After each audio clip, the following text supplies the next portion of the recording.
give one more warm welcome to Susan.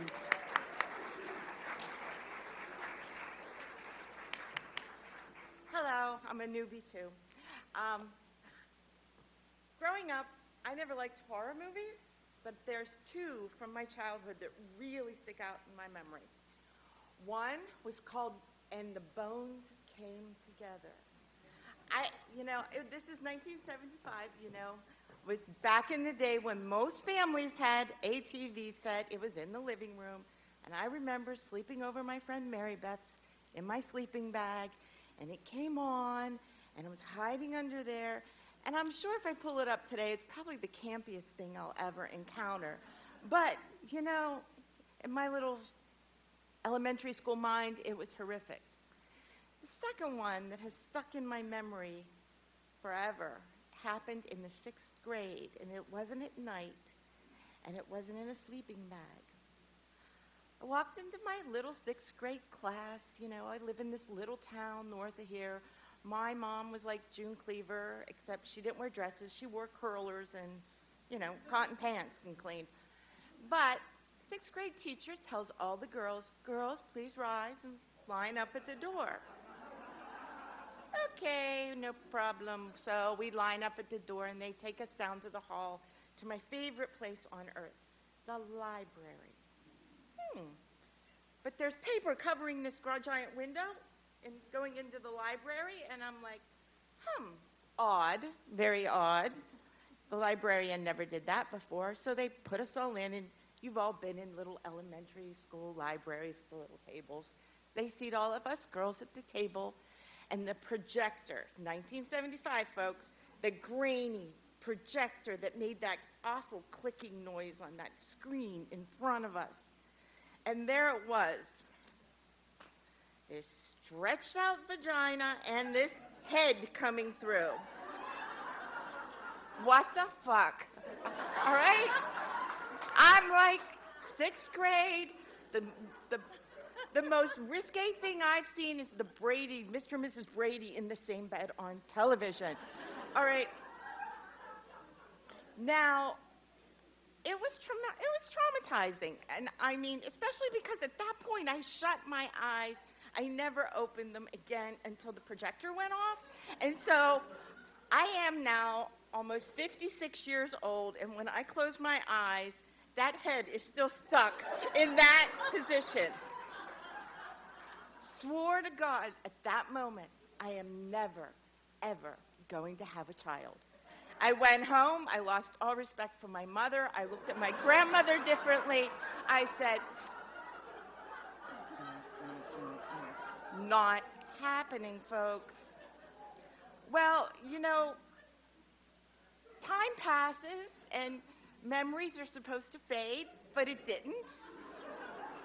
I went off to college, and I decided, those of you in this age group will know, I decided to be a career girl. Translation, I'm not doing that. No way. I went to college, expecting to have this career with an English lit poli-sci degree. I don't know where my brains were. But I did. I got out. I did a stint as a paper broker, sold a few cars, even worked at Goldman Sachs for a while, but left before they went public. I don't want to talk about it. And then 24, 25, 26, 27, and then I met him. Typical boy meets girl. Boy shows up at girl's door at 3 in the morning, bangs on door. Girl opens it. He drunkenly kisses her kneecaps. Girl's visiting mother is screaming, "Call the police!" It was a typical romance. Backstory about Mr. Wright. Mr. Wright has 7 brothers and sisters. At the time, Mr. Wright had 26 nieces and nephews. He had a brother at that point that was 1 year older than him and on his 9th. All right. You see a conflict developing here, I mean, I'm still seeing that vagina, and he's talking about this huge family he wants. All right. I'm an intelligent woman. I know what an epidural is. Yeah. They'll shoot me up in the back. I can do this. All right, I get pregnant. Mr. Wright decides it's time, we're going to have to go back to his home and so he can close down his business. Did I mention he was a foreigner who spoke very little English and came from a country I couldn't find on the map at that point? Off I go, pregnant, terrified, to Israel.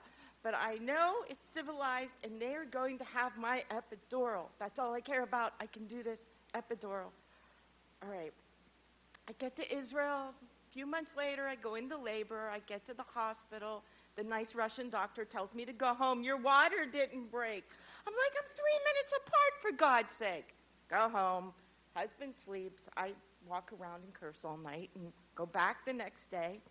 And they tell me, in Israel, in 1992, you can't have an epidural till you reach 8 centimeters. I'm like, ooh, I'm at 2.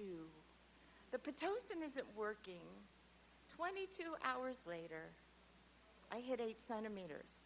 But that was before they put the woman in the room next to me that was playing the damn whale music going, ooh, hours after hours. I see the head in my mind. My husband just wants to take a nap, and nobody speaks English. I'm like, okay, I can do this. Finally, I get the shot, 3 pushes, daughter was out.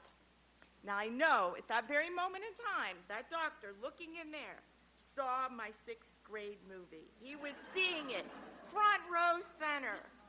But what the 6th grade filmmakers forgot to film was the rapture of the feeling when they put my daughter in my arms.